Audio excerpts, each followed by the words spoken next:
नमस्कार दोस्तों, गार्गी क्लासेस पर आपका स्वागत है। हम बात कर रहे थे राजस्थान करंट अफेयर्स की और महीना चल रहा था हमारा जनवरी 2021।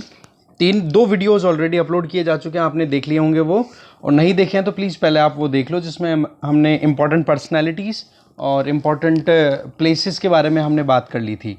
आज ये थर्ड वीडियो है जनवरी का राजस्थान करंट अफेयर्स के पॉइंट ऑफ व्यू से। देखिए, ये लास्ट वीडियो रहेगा जनवरी का, और पीडीएफ भी रेडी कर दी गई है जिसमें आप जनवरी से लेके मई तक की इंग्लिश में पूरा राजस्थान करंट अफेयर कवर किया हुआ है, जिसमें 3 इंपॉर्टेंट सेगमेंट्स होते हैं। एक तो आप देखोगे हर महीने की जो भी इंपॉर्टेंट पर्सनालिटीज़ इन न्यूज़ रही हैं वो, दूसरा हम कवर कर देते हैं इंपॉर्टेंट प्लेसेस जो कि न्यूज़ में रही हैं पर्टिकुलर मंथ में। सेम अब तीसरी जो अप्लाई करते हैं हम, वो है इंपॉर्टेंट राजस्थान गवर्नमेंट की स्कीम या फिर कोई भी गवर्नमेंट ऑफ इंडिया की स्कीम जो कि राजस्थान में भी इम्प्लीमेंट हो रही है, जो न्यूज़ में रही हो। तो इन तीनों सेगमेंट्स को मंथ वाइज हर एक महीने में कवर किया हुआ है। तो ऐसे में जनवरी टू मई की पीडीएफ भी रेडी है, वीडियोज़ भी वो के वो अवेलेबल है। अगर आप नोट्स खुद से बना रहे हो दैट्स वेल एंड गुड, और अगर खुद से नहीं बना पा रहे हो तो आप पीडीएफ परचेज कर सकते हो। और जो सिस्टम है परचेज करने का, उसके लिए आपको टेलीग्राम चैनल ज्वाइन करना है, जिसका लिंक डिस्क्रिप्शन बॉक्स में गिवन है। ठीक है, वहाँ पर एक पिंड मैसेज है, उस मैसेज को आप फॉलो करोगे तो सिंपल मेथड है प्रोसेस पेमेंट का, स्क्रीनशॉट देने का, फिर उसके बाद में आपको पीडीएफ मिल जाती है कुछ मिनटों में। अगर मान लो कि मैं ऑफलाइन हूँ, हो सकता है कुछ टाइम लग जाए, पर जल्दी से जल्दी अवेल करा देता हूँ, कोई शिकायत का मौका आपको मिलेगा नहीं। और एक चीज़, कुछ स्टूडेंट्स के डाउट है कि सर ये जो आप पीडीएफ अवेल कर रहे हो ये क्या वीडियो से डिफरेंट है? जी 1% भी डिफरेंट नहीं है, सेम वो की वो पीडीएफ है जो पीडीएफ से मैं आपको यहाँ पे पढ़ा रहा हूँ, जो नोट्स से मैं आपको पढ़ा रहा हूँ उसमें से 1% भी आपको चेंज नहीं मिलेगा। ठीक है, स्टैटिक पोर्शन के लिए आपको मैं पहले ही बता चुका हूँ, हमने ये कवर कर रखा है। Geography, history, art and culture, political and administrative setup, ये कवर किया हुआ है पूरा। राजस्थान में आरएएस से लेकर के आप किसी भी एग्जाम की प्रिपरेशन कर रहे हो, आपके लिए यूजफुल है ये पूरा कंटेंट। करंट अफेयर की बात मैं आपको पहले बता ही चुका हूं, और वर्ल्ड ज्योग्राफी भी कंप्लीट की जा चुकी है, उसके नोट्स भी अवेलेबल है आरएएस पॉइंट ऑफ व्यू से। ठीक है, तो एक चीज़ आपको मैं क्लियर कर दूं, ये सिलेबस जो भी हम कितना भी कवर कर रहे हैं वो राजस्थान में आप किसी भी एग्जाम के लिए तैयारी कर रहे हो, सबके लिए आपको रेलेवेंट फील होंगे, बिना कोई परेशानी के, बिना कोई इशू के। अच्छा, एक छोटी सी चीज़ और, मैं कोशिश कर रहा हूँ कि आपके लिए इंग्लिश में अब एमसीक्यूज भी प्रिपेयर करूँ। हो सकता है उसमें टाइम लगे क्योंकि मैं अकेला हूँ, और अभी थोड़ी मैन पावर इंक्रीज होने में टाइम लगेगा, क्योंकि आप जैसे जैसे आप लोग देख रहे हो चैनल ग्रो तो कर रहा है, पर अभी टाइम लगता है इतना ज़्यादा, इतना जल्दी। अब मैं ये सोच रहा हूँ कि इंडिविजुअल्स को उन्हीं को कंडक्ट किया जाए जो कि कंटिन्यू बने रहें, राइट? तो ऐसे में थोड़ा टाइम लग रहा है, तो बस वही चीज़ है, आपको जल्दी ही सारी चीज़ें अवेल कराने की पूरी कोशिश की जाएगी। ठीक है, तो चलिए, ये तो नोट से रिलेटेड पूरी इन्फॉर्मेशन आपको मिली गई है, और प्लेलिस्ट का लिंक भी डिस्क्रिप्शन बॉक्स में शेयर किया हुआ है, या फिर आई बटन में अभी तक आ गया होगा आपके सामने, तो उस आई बटन पर भी क्लिक करके आप जा सकते हो सीधा प्लेलिस्ट पे, Rajasthan current affairs in English पे। ठीक है, तो चलिए स्टार्ट करते हैं आज का मेन कंटेंट। तो schemes and programmes in news, जनवरी हम मंथ बात करें जनवरी 2021 की। ठीक है, तो सबसे इंपॉर्टेंट फर्स्ट न्यूज़ है कि जो भी माइनिंग से रिलेटेड ऑक्शंस होती है, नीलामी होती है, या फिर नीलामी के बाद में जो अलॉटमेंट कर दिया जाता है एरियाज़ का, उसके स्पीडी डिस्पोजल के लिए एक टास्क फोर्स कॉन्स्टिट्यूट की गई है। देखो, राजस्थान में हमें पता है, हम म्यूजियम ऑफ मिनरल्स के नाम से जानते हैं, तो मिनरल्स की कमी नहीं है, पर प्रोसेस में डालने के बाद में ब्यूरोक्रेसी या फिर रेड टेपिज्म के चलते या कुछ हर्डल्स के चलते वो काम जो है जितना स्पीड से, जितना टारगेटेड मैनर में होना चाहिए वो नहीं हो पाता। तो उसे अचीव करने के लिए एक टास्क फोर्स स्टैब्लिश की गई है, जिसका काम क्या होगा कि वो इन ऑक्शन या अलॉटमेंट से रिलेटेड जो भी मुद्दे आ रहे हैं माइनिंग लीज को लेकर के, उन प्रोसेसेस को स्पीडली डिस्पोज किया जा सके, जल्दी से जल्दी उनको इंप्लीमेंट करने के लिए काम अलॉटमेंट किया जा सके। ठीक है, तो उस टास्क फोर्स को चेयर किया जाएगा चीफ सेक्रेटरी के द्वारा। ठीक है, chief secretary to the CM. Chief secretary के बारे में मैंने आपको Rajasthan political and administrative setup में पूरा डिटेल बताया हुआ, आप प्लीज़ देख सकते हो स्टैटिक पोर्शन, और बाकी मैं लिंक भी शेयर कर दूंगा चीफ सेक्रेटरी का, आप उसको भी ज़रूर देख लेना, है ना? डिस्क्रिप्शन बॉक्स में आप ज़रूर देख लेना चीफ सेक्रेटरी के बारे में। ओके, अब इसमें काम क्या होगा जी कि कमिटमेंट को पूरा करना, कि आपने जो कमिटमेंट लिया है कि हाँ इस टाइम पे ये ऑक्शन हो जाएगा, इतने दिनों के अंदर डिस्पोजल हो जाएगा। टेक्नोलॉजी का अपग्रेडेशन करना, जिससे कि मिनरल सेक्टर की अगर बात करें तो वहाँ पर राजस्थान एक कॉम्पिटिटिवनेस में आ सके, एक ट्रांसपेरेंसी लेकर के आनी पूरी प्रोसेस में। इससे क्या होगा कि आप कॉन्फिडेंस बिल्डअप कर पाओगे, ट्रस्ट डेफिसिट नहीं आएगा तो और अच्छे से ग्रो कर पाएंगे और इन्वेस्टमेंट फ्रेंडली माहौल बनेगा। तो ऐसे में क्या होगा कि जब ये इस तरीके के स्पीडी डिस्पोजल हो पाएंगे ना, कोई भी अलॉटमेंट या ऑक्शन से रिलेटेड मुद्दा है, माइनिंग से रिलेटेड है ना, तो उसमें क्या हो जाएगा कि जल्दी से जल्दी ये काम होंगे, इस सारे इन स्टैंडर्ड्स को फॉलो किया जाएगा तो ऑटोमेटिकली देखो इन्वेस्टमेंट तो बढ़ेगा ही। मॉनिटरिंग की जाएगी, देखो चीफ मिनिस्टर और चीफ सेक्रेटरी लेवल पे, ये आप ध्यान रखें। बट ये टास्क फोर्स जो है इसको चेयर किया जाएगा चीफ सेक्रेटरी के द्वारा। इसमें दूसरे डिपार्टमेंट के इंडिविजुअल्स भी हैं, जैसे कि फॉरेस्ट डिपार्टमेंट के इंडिविजुअल, माइंस डिपार्टमेंट के लोग भी हैं इसमें, और रेवेन्यू डिपार्टमेंट के लोग भी हैं मेंबर के तौर पे। तो ये ध्यान रखेंगे आप, कुछ भी चीज़ आप भूले नहीं। नेक्स्ट इंपॉर्टेंट स्कीम आ जाती है, इंपॉर्टेंट जो प्रोग्राम है that is Rajasthan urban development fund. देखो रूडा की RUDF की बात अगर करें तो देखो इसको स्टैब्लिश तो 26 मार्च 2010 को कर दिया था। ओके, फिर क्या होता है कि कुछ परिस्थितियां ऐसे बिगड़ जाती है और प्रीवियस जो बीजेपी सरकार थी उन्होंने इस प्रोग्राम को, इस पर्टिकुलर बॉडी को स्क्रैप कर दिया। अच्छा, इस बॉडी का काम क्या है वो हम जानते हैं। देखो, फाइनेंशियल असिस्टेंस प्रोवाइड करना जो भी कमज़ोर अर्बन लोकल बॉडीज़ हैं जिनके पास में पैसे की कमी है, जो कि अपने यहाँ पर इंफ्रास्ट्रक्चर डेवलपमेंट नहीं कर पा रहे हैं, तो उनको फैसिलिटेट करना। अब अर्बन लोकल बॉडीज़ क्या है उसके बारे में भी डिटेल में आपको बता चुका हूँ, उसका लिंक भी मैं डिस्क्रिप्शन बॉक्स में शेयर कर रहा हूँ। ULBs के बारे में अगर आपने नहीं देखा है या फिर मेरी मानो ना तो लिंक दिया हुआ है डिस्क्रिप्शन बॉक्स में, जो आपकी Rajasthan political and administrative setup, उसमें पूरा डिटेल एक बार पहले देख लो। मैं बार बार एक चीज़ कहता हूँ, स्टैटिक पोर्शन पहले कवर कर लो, फिर बाद में आपको करंट अफेयर्स में प्रॉब्लम नहीं आएगी। स्टैटिक आपका क्लियर नहीं है, करंट अफेयर में पूछते रहोगे सर ये क्या है ये क्या है, तो वो डाउट्स क्लियर नहीं हो पाएंगे आपके। तो एक एक स्टैटिक पोर्शन पूरा कवर कर लो, PDF भी अवेलेबल है, वो मैं पहले बता चुका हूँ। खैर आगे आ जाइए वापस से। तो वीक लोकल अर्बन बॉडीज़ जो हैं उनको फाइनेंशियल असिस्टेंस देना, जिससे कि वो अपनी बेसिक एमिनिटीज़ वहाँ पे क्रिएट कर सकें। तो RUDF जो है उसको फिर डिसकंटिन्यू कर दिया गया था बीजेपी गवर्नमेंट के द्वारा, वसुंधरा राजे सरकार थी उनके द्वारा। फिर अब देखो 15 जनवरी 2021 को RUDF को एक रिवाइवल दिया गया है करंट सरकार के द्वारा। इससे क्या होगा, वही काम रिपीट हो जाएगा कि अर्बन लोकल बॉडीज़ के पास में फाइनेंशियल स्ट्रेंथ की जो कमी रहती है वो प्रोवाइड किया जाएगा। एक financial assistance, that means loan avail करा दिया जाएगा सस्ते इंटरेस्ट रेट के ऊपर। तो इससे क्या होगा कि वो अपने काम भी टाइम पे कर पाएंगे और रीपेमेंट भी हो जाएगा। तो ये है RUDF। एक एक चीज़, एक एक लाइन इंपॉर्टेंट है, ध्यान रखें आप। फिर इंपॉर्टेंट आ जाता है that is topic about western dedicated freight corridor. अगर इनकी बात करो, वेस्टर्न डेडिकेटेड फ्रीट कॉरिडोर और दूसरा है ईस्टर्न डेडिकेटेड फ्रीट कॉरिडोर। तो फ्रीट का मतलब होता है गुड्स के ट्रांसपोर्टेशन से रिलेटेड, और इसमें जो मेन है रोल वो आता है आपका ट्रेन्स का।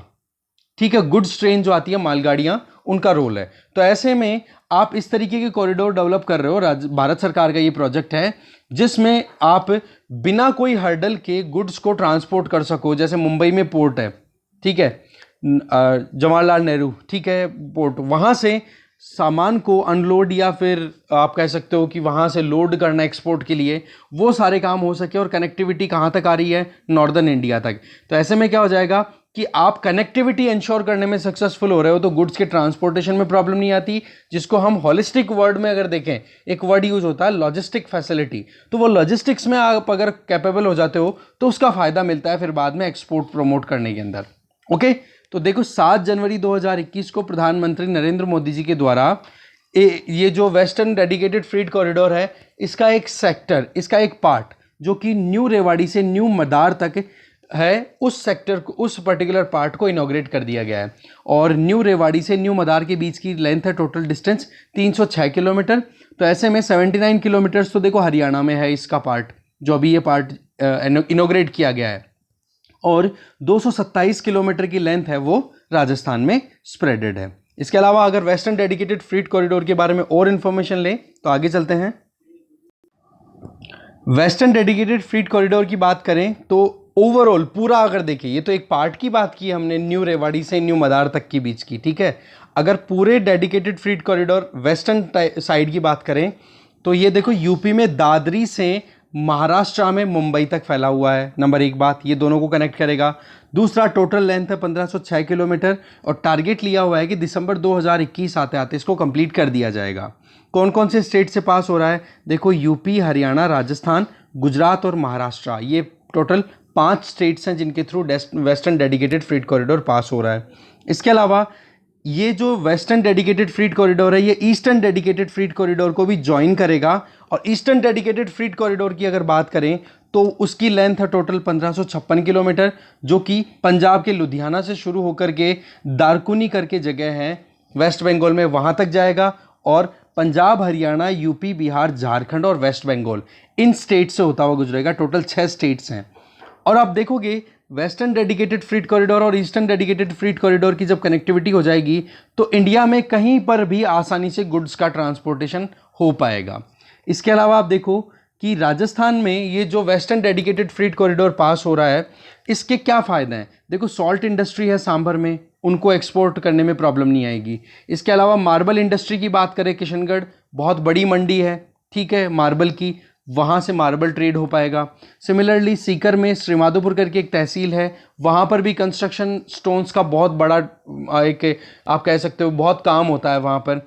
और वहीं पे श्रीमाधोपुर से अगर नीमका थाना की तरफ जाओ, दिल्ली की तरफ जब जाते हैं तो भगेगा करके एक और स्टेशन आता है, वहाँ पर फेल्सपार के ट्रांसपोर्टेशन को लेकर के ये फैसिलिटी अवेल हो जाएगी। मिनरल्स के बारे में हम ऑलरेडी पढ़ चुके हैं, कौन कौन से मिनरल्स होते हैं, क्या कॉम्पोजिशन है। वर्ल्ड ज्योग्राफी वाला जो सेक्टर है उसके अंदर पॉइंट है, उसमें जो fundamentals of physical geography type का जो लास्ट के वीडियोज़ हैं उनमें ये चीज़ क्लियर की हुई है कि मिनरल्स कौन कौन से होते हैं। अगर वो आपको नहीं देखना, आपके एग्जाम के लिए इंपॉर्टेंट नहीं है, तो इतना मान लो फेल्सपार एक तरीके का मिनरल होता है, एक तरीके का, राइट। तो आप देखोगे बगेगा में यहाँ से फेल्सपार ट्रांसपोर्टेशन आसानी से हो पाएगा। अगर प्रेजेंट कंडीशन की बात करें तो हमने अभी देखा वेस्टर्न डेडिकेटेड फ्रीट कॉरिडोर का ये जो पर्टिकुलर पार्ट इनॉग्रेट हुआ है, न्यू रेवाड़ी टू न्यू मदार, तो इसमें 227 किलोमीटर है अभी राजस्थान में। फिर उसके बाद में ये अजमेर में है, ठीक है, न्यू मदार जो है वो अजमेर में है, मैं बताना भूल गया, अजमेर में है। और अगर वहाँ पर न्यू मदार भी नहीं लिखा हुआ है, किशनगढ़ भी लिखा हुआ आ जाए तो आप टिक कर देना, कोई इशू नहीं है उसके अंदर, पास पास में ही ये दोनों, ज़्यादा दूर नहीं है, शायद 30 समथिंग किलोमीटर का डिस्टेंस है, अजमेर में ही दोनों लोकेटेड है, राइट। इसके अलावा नेक्स्ट जो फेज जैसे स्टार्ट होगा तो वो अजमेर से लेकर के पालनपुर गुजरात तक जाएगा, तो ऐसे में पूरा राजस्थान कवर हो जाएगा। अभी नेक्स्ट फेज की बात ना करके हम फिलहाल जो इनॉग्रेशन हो गया उसकी बात कर ले तो 227 किलोमीटर की लेंथ रहेगी, टोटल 306 किलोमीटर की लेंथ में से, जो कि न्यू रेवाड़ी टू न्यू मदार का पार्ट है। ओके, फिर बात आ जाती है, देखो गवर्नमेंट ऑफ राजस्थान के द्वारा एक स्कीम चलाई जा रही है जिसका नाम है Ayushman Bharat Mahatma Gandhi Rajasthan health insurance scheme. देखो, आयुष्मान भारत स्कीम चलाई गवर्नमेंट ऑफ इंडिया ने, दूसरी तरफ भामाशाह स्कीम चलाई जा रही थी, प्रीवियस जो राजस्थान की सरकार थी, बीजेपी की सरकार, वसुंधरा राजे सरकार, उन्होंने भामाशाह स्कीम चलाई। तो ऐसे में दोनों को मिला करके अल्टीमेटली एक स्कीम तैयार कर दी जिसको बोल दिया गया Ayushman Bharat Mahatma Gandhi Rajasthan health insurance scheme of government of Rajasthan. इसका सेकंड फेज स्टार्ट हो गया 30 जनवरी 2021 से। अब ये जो भामाशाह स्कीम पहले चल रही थी उसी का एक एक्सटेंशन है, अर्स्टवाइल का मतलब जो पहले चल रही थी उसी का एक्सटेंडेड वर्जन है, जिसमें नेशनल फूड सिक्योरिटी एक्ट के तहत आने वाले बेनिफिशियरीज को फायदा मिलता है। सोशियो इकोनॉमिक कास्ट सेंसस 2011 की जो कास्ट सेंसस हुई है उसके तहत जो बेनिफिशियरीज है उनको फायदा मिलता है। अभी तक लगभग 1,10,00,000 फैमिलीज को इसमें एनरोल किया जा चुका है फ्री हेल्थ ट्रीटमेंट फैसिलिटी के अंडर, ठीक है। इसमें आप देखोगे एनुअल प्रीमियम सरकार के द्वारा दिया जा रहा है 1750 करोड़ रुपए, जो भी इंश्योरेंस करने वाली कंपनीज है ना उनको, जिसमें से 80% तो कॉस्ट बियर की जा रही है गवर्नमेंट ऑफ राजस्थान के द्वारा। ये इंपॉर्टेंट फैक्ट है, एक भी चीज मिस ना करें आप प्लीज, ठीक है। इसमें अभी इस स्कीम के तहत कितने रुपए खर्च किए जाएंगे, 5 लाख रुपए तक मैक्सिमम हर साल हर फैमिली के लिए। ये एक प्रीमियम है, अगर किसी को कोई प्रॉब्लम होती है तो इस स्कीम का फायदा उठा सकते हैं। हाँ, शर्त यह है कि वो इस कैटेगरी में से बिलोंग करे, ठीक है। पहले देखो 1400 समथिंग 1401 के लगभग पैकेजेस थे, अभी उनको बढ़ा करके 1576 पैकेजेस तक एक्सटेंड कर दिया गया है। इसका मतलब इस स्कीम का जो कवरेज है वो भी बढ़ा दिया गया है सरकार के द्वारा, ठीक है। आगे चलते हैं। तो टोटल 5 लाख की अगर बात करें तो 5 लाख पर फैमिली पर ईयर, तो उसमें 50,000 रुपए तक का खर्चा तो देखो नॉर्मल डिजीज होती है, साधारण बीमारियां कुछ भी हो उनके लिए, और 4.5 लाख रुपए तक का इंश्योरेंस प्रोवाइड किया जा रहा है कोई भी सीरियस डिजीज अगर लग जाए तो। अच्छा, इस स्कीम का फायदा कहां पर ले सकते हैं जो बेनिफिशियरीज हैं वो, देखो गवर्नमेंट हॉस्पिटल्स में या जो प्राइवेट हॉस्पिटल्स है जिन्होंने एफिलिएशन ले रखा है स्कीम के तहत, कोलैबोरेशन कर रखा है सरकार के साथ में, ओके।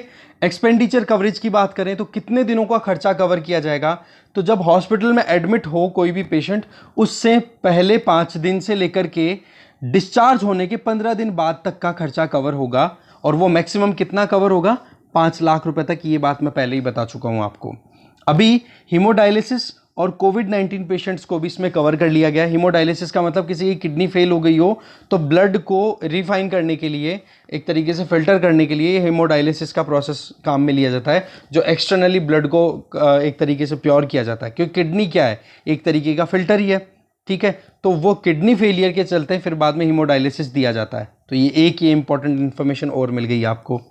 अगर इसके अलावा कुछ और इंपॉर्टेंट पॉइंट्स की बात करें राजस्थान में, जो हेल्थ को लेकर के राजस्थान सरकार के द्वारा चलाए जा रहे हैं, तो देखो फ्री मेडिसिन स्कीम पहले से चल रही है, फ्री डायग्नोसिस स्कीम भी पहले से चल रही है, और हेल्दी राजस्थान मिशन, ये कुछ इंपॉर्टेंट है जिनमें कि राजस्थान में हेल्थ को लेकर के सरकार के डेडिकेशन को बिल्कुल क्लियरली समझाया हुआ है। हम समझ सकते हैं ये अभी चल रहे हैं।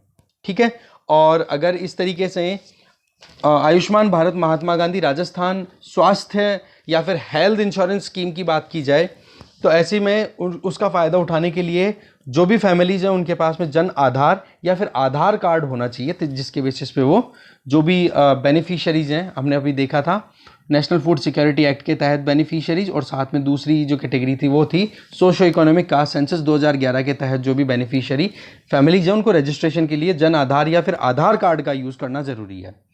फिर इंपॉर्टेंट अगर बात करें तो कुछ पर्सनैलिटीज हैं वो छूट गई थी, पता नहीं कैसे मिसप्रिंट हुआ मैगजीन में, तो मैंने भी उसी सीक्वेंस को पिक किया, ज़्यादा कुछ चेंजेस ना करके। तो स्वाति राठौड़ की बात आ रही है। बेसिकली ये पहली वुमेन पायलट हैं, वुमेन पायलट हैं, विमेन नहीं है, वुमेन लिखा जाएगा यहाँ पे, वुमेन और विमन दोनों में डिफरेंस। ठीक है, तो पहली वुमेन पायलट हैं जिन्होंने परेड फ्लाइट पास्ट में पार्टिसिपेट किया। ये नागौर से बिलोंग करती हैं। तो जब ये 72nd रिपब्लिक डे सेलिब्रेशन हो रहा था दिल्ली के राजपथ में, नई दिल्ली राजपथ पर, तब जाके उन्होंने परेड फ्लाइट पास्ट में पार्टिसिपेशन लिया। ये पहली महिला पायलट हैं जिन्होंने जेट उड़ाया इस तरीके की परेड में। ध्यान रखेंगे आप, स्वाति राठौड़ राजस्थान से या नागौर से। फिर इंपॉर्टेंट अगर बात करें, एक और इंडिविजुअल है, उनका नाम है राजकुमार राजपाल।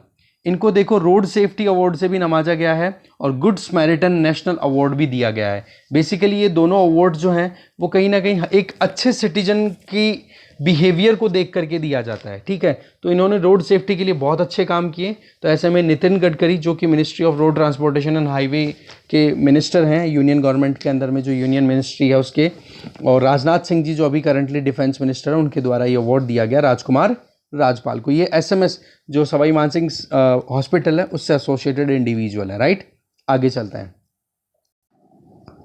फिर बात आ जाती है सेकंड इंडिया जस्टिस रिपोर्ट जो आई है उसमें राजस्थान को रैंक क्या मिली है।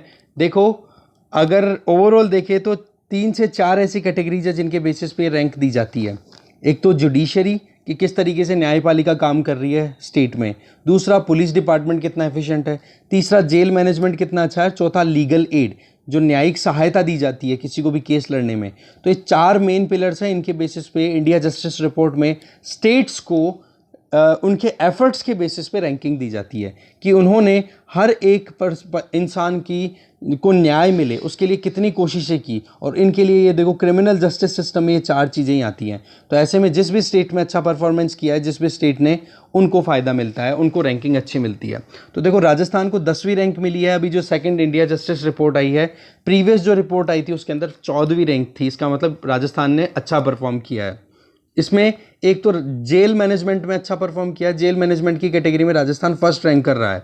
दूसरी तरफ जस्टिस की बात करें, ये जो जस्टिस प्रोवाइड करने के लिए जो कोशिशें की गई उसके तहत राजस्थान को 4 एक्स्ट्रा मार्क्स मिले हैं अब की बार। तो ये मार्क्स वाला तो इतना मैटर नहीं है, बाकी जेल मैनेजमेंट वाला आप अलग से ध्यान रख सकते हो जो कि एक की पिलर है इस इंडिया जस्टिस रिपोर्ट के अंदर। उसमें राजस्थान ने फर्स्ट रैंक गेन की है। और ओवरऑल देखें इस सेकंड इंडिया जस्टिस रिपोर्ट की बात करें तो फर्स्ट रैंक तो मिली है महाराष्ट्र को, सेकंड रैंक मिली है तमिलनाडु को, जो कि आपके सामने यहाँ पर है। फिर बात आ जाती है इंपॉर्टेंट 8वां टॉपिक, स्कीम्स की बात करें जनवरी 2021 की। तो energy production point of view से कुछ टारगेट्स को लेकर के ये न्यूज़ है। ठीक है, उसमें बताया जा रहा है कि विंड और हाइब्रिड अगर एनर्जी की बात करें, ये दोनों रिन्यूएबल एनर्जी है, ठीक है। तो रिन्यूएबल एनर्जी से प्रोडक्शन के लिए विंड एंड हाइब्रिड एनर्जी के प्रोडक्शन का टारगेट कितना लिया गया है 2024-25 तक? ये है प्रोडक्शन को 7500 मेगावाट तक लेके जाना, ठीक है। इसमें आप देखोगे इंडिया ने देखो पेरिस क्लाइमेट चेंज एग्रीमेंट के तहत अपने टारगेट डिसाइड कर रखे हैं, सस्टेनेबल डेवलपमेंट गोल्स में भी अपने आप को डेडिकेट कर रखा है, सिग्नेटरी है कि हम कैसे भी करके हमारे टारगेट्स को अचीव करेंगे। और उन टारगेट्स में एक इंपॉर्टेंट टारगेट है क्लाइमेट चेंज को कंट्रोल करना, ठीक है, जिसमें इंडिया ने अपने आप को कमिट किया है कि हम 450 गीगावाट तक रिन्यूएबल एनर्जी प्रोडक्शन की कैपेसिटी इंस्टॉल कर लेंगे। टारगेट है 2030 आते आते, ठीक है। तो उसी तहत ये कहीं ना कहीं उसी के अंडर में ये स्टेट गवर्नमेंट के अपने खुद के टारगेट हैं। तो सोलर कैपेसिटी की बात करें तो सोलर कैपेसिटी इंस्टॉलेशन को राजस्थान सरकार के द्वारा करने का टारगेट है 30,000 मेगावाट तक 2030 आते आते हैं, जिसमें सोलर पार्क्स भी हो सकते हैं, डिसेंट्रलाइज सोलर सिस्टम भी हो सकते हैं, रूफ टॉप जो छतों के ऊपर जो सोलर पैनल लगते हैं वो भी हो सकते हैं, सोलर पंप्स खेतों के अंदर जो इलेक्ट्रिसिटी सप्लाई की जो वायरिंग होती है उसके बजाय वहाँ पर सोलर पंप लगा दिए, ठीक है, कि सोलर फोटोवोल्टाइक सेल लगा दिए और उसी से फिर ऑपरेट हो रहे हैं पंप, जिससे कि वो इरिगेशन आराम से किया जा सके। तो ऐसे में सोलर कैपेसिटी भी टारगेट यहाँ पे बता दिया। तो ये तो देखो इंस्टॉल्ड कैपेसिटी का टारगेट है, और 7500 मेगावाट जो है हाइब्रिड और विंड एनर्जी का, वो है प्रोडक्शन का। दोनों में ध्यान रखना। प्रोडक्शन का मतलब हो गया कि वहाँ पर एनर्जी जनरेट हो रही है जो कंज्यूम कर रहे हैं कंज्यूमर्स, और ये इंस्टॉलेशन का मतलब हो गया कि हाँ जी हमने तैयार कर लिया है, अब आप काम शुरू कर सकते हो। तो एक तो इंफ्रास्ट्रक्चर डेवलपमेंट का पॉइंट हो गया और एक एक्चुअल में प्रोडक्शन हो गया, दोनों में डिफरेंस आप समझ गए होंगे, ठीक है। और इसके अलावा राजस्थान सरकार की देखो अलग अलग पॉलिसीज़ भी चल रही है, जैसे कि सोलर एनर्जी पॉलिसी 2019 काम कर रही है, तो विंड एंड हाइब्रिड पॉलिसी भी 2019 काम कर रही है। इन्हीं पॉलिसीज़ के तहत ये टारगेट्स अचीव किए जाते हैं, स्कीम्स तैयार की जाती है। पॉलिसी का बेसिकली क्या होता है कि आप एक प्लान तैयार करते हो लॉन्ग टर्म के लिए, ठीक है, कि हाँ हमें वाकई में अचीव क्या करना है। इसमें प्रॉपर एकदम क्लियर कट गाइडलाइंस नहीं होती है। फिर इन पॉलिसीज़ को ध्यान में रख करके फिर टारगेट्स फिक्स किए जाते हैं, स्कीम्स बनाई जाती हैं, और उन स्कीम्स के अंदर फिर फिक्स किया जाता है कि हाँ इतना रुपया इन्वेस्ट होगा, इतना हमें काम करना है, ये डिस्ट्रिक्ट्स हैं यहाँ पर ये काम किया जा सकता है, यहाँ पर इंस्टॉलेशन अच्छे से करेंगे तो हमें फ़ायदा होगा, यहाँ पर नुकसान है, वो फिर स्कीम के तहत वो सारी काम होते हैं, ठीक है। आगे चलते हैं। नेक्स्ट इंपॉर्टेंट न्यूज़ की बात करें स्कीम्स एंड प्रोग्राम्स की, तो देखो PRS लेजिस्लेटिव के तहत एक रिसर्च की गई। PRS लेजिस्लेटिव ने, एक ये ऑर्गेनाइजेशन है यूँ मानो आप, तो उन्होंने रिसर्च की और रिसर्च में अपनी एक रिपोर्ट पब्लिश की। उस रिपोर्ट का नाम है बजट एक्सपेंडिचर रिपोर्ट ऑफ 2015-16 से लेकर के 2020-21, ठीक है। ये पूरे टेन्योर के लिए उन्होंने पूरी रिसर्च की। तो इसमें राजस्थान को रैंक मिली है 24वीं। तो इसमें देखा क्या जाता है कि रेवेन्यू एक्सपेंडिचर कितना किया गया, कैपिटल एक्सपेंडिचर कितना किया राज्य सरकारों के द्वारा इस पर्टिकुलर टाइम पीरियड के टाइम पे। जिसने जितना अच्छे से एक्सपेंडिचर किया, जिसका फ़ायदा अभी स्टेट को मिल रहा है, उसी के बेसिस पे उनको रैंकिंग दी जाती है। जैसे कि मानो एग्रीकल्चर के लिए कितना पैसा खर्च किया गया, एजुकेशन में, हेल्थ में, रोड एंड रूरल डेवलपमेंट की बात करें तो इन सभी सेगमेंट्स में कितना इन्वेस्टमेंट किया गया, कितना खर्चा किया गया, कैपिटल पॉइंट ऑफ व्यू से कि हाँ नया क्या क्रिएट किया गया, और रेवेन्यू पॉइंट ऑफ व्यू से कि सरकार ने अपने हिसाब से कुछ अपग्रेडेशन पॉइंट ऑफ व्यू से कुछ किया हो, या फिर जॉब पॉइंट ऑफ व्यू से कुछ खर्चा किया हो। समझ गए? तो रेवेन्यू और कैपिटल एक्सपेंडिचर दोनों के दोनों आ जाते हैं किसमें, बजट एक्सपेंडिचर में। तो बजट एक्सपेंडिचर को ओवरऑल मिला करके फिर पता पड़ा कि राजस्थान जो है वो अपने टोटल बजट का 4.5% तक एक्सपेंडिचर में ही कर पाया, ठीक है, जितना बजट था उसका 4.5% तक। तो ऐसे में राजस्थान की रैंकिंग कितनी रही, 24th। बहुत वीक परफॉर्म किया है राजस्थान ने। जबकि छत्तीसगढ़ की बात करो जो कि एक ट्राइबल बेल्ट स्टेट है, वहाँ पर बजट एक्सपेंडिचर रहा, बजट का टोटल जो एस्टिमेशन रहा इस पर्टिकुलर टाइम पीरियड में, उसमें से 18.1%, तो फर्स्ट रैंक मिल गई। पंजाब की बात करो तो 12.1% उन्होंने अपना बजट का, टारगेटेड बजट का, एस्टिमेटेड बजट का 12.1% तक खर्चा किया, जिसकी वजह से उनको सेकंड रैंक मिली। तो ये ध्यान रखेंगे आप। नेक्स्ट एंड फाइनल रिपोर्ट या फिर न्यूज़ की बात करें स्कीम्स में, तो वो आ जाती है बात कि भाई petroleum chemicals and petrochemical investment region, ये न्यूज़ में आता रहता है, ये किस जगह से एसोसिएटेड है। तो ये नाम आते हैं, आप बता दोगे कि पचपदरा में जो रिफाइनरी लगाई जा रही है, बाड़मेर की पचपदरा में, वहाँ पर ये रीजन की बात आ रही है। देखो 250 स्क्वायर किलोमीटर एरिया ऑलरेडी इस रिफाइनरी के तौर पे, रिफाइनरी के लिए तो बहुत बड़ा एरिया दिया है, जिसमें से 250 स्क्वायर किलोमीटर एरिया पे ये petrochemical and petroleum chemicals and petrochemical investment region तैयार किया जा रहा है, जिसको PCPIR भी बोला जा रहा है। देखो इसके तहत रेलवे कनेक्टिविटी भी दी जा रही है। अब रेलवे कनेक्टिविटी में एक तरफ तो जोधपुर एयरपोर्ट के साथ में कनेक्ट हो रहा है, जहाँ पर एयर कार्गो टर्मिनल है कि मान लो कोई भी केमिकल को एक जगह से दूसरी जगह ट्रांसपोर्ट करने में अर्जेंसी है, ठीक है, और एयर ट्रांसपोर्ट का यूज़ करना है तो रेल कनेक्टिविटी वहाँ तक दे दी। दूसरा आपको पता ही है कि कांडला पोर्ट से कनेक्टिविटी उधर वेस्टर्न राजस्थान की रहती है ही, ठीक है। तो ऐसे में आप देख सकते हो कि ओवरऑल इस पेट्रोकेमिकल रिफाइनरी, ये जो रिफाइनरी है इसको पेट्रोकेमिकल कॉम्प्लेक्स क्यों बोला जा रहा है, क्योंकि यहाँ पर क्रूड ऑयल आएगा।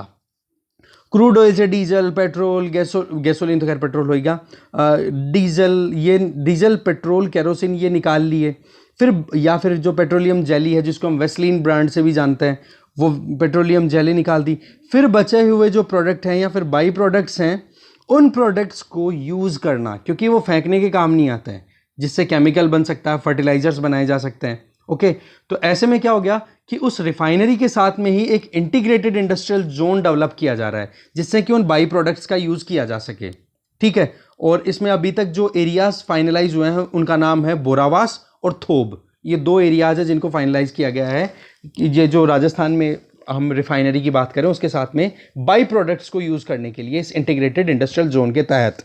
इसमें देखो इस रिफाइनरी में जब काम होगा, देखो 2024 तक तो इसका काम, इसका डेवलपमेंट या फिर इसको कह सकते हैं कि इनका जो इंफ्रास्ट्रक्चर डेवलपमेंट का काम हो वो कंप्लीट होने का है कि हाँ टारगेट जो है वो 2024 तक है अभी तक। बाकी देखते हैं अभी कोविड-19 की सिचुएशन की वजह से कुछ असर पड़े तो आगे बताया जाएगा, बाकी फिलहाल तो 2024 से टारगेट डेडलाइन ले रखी है।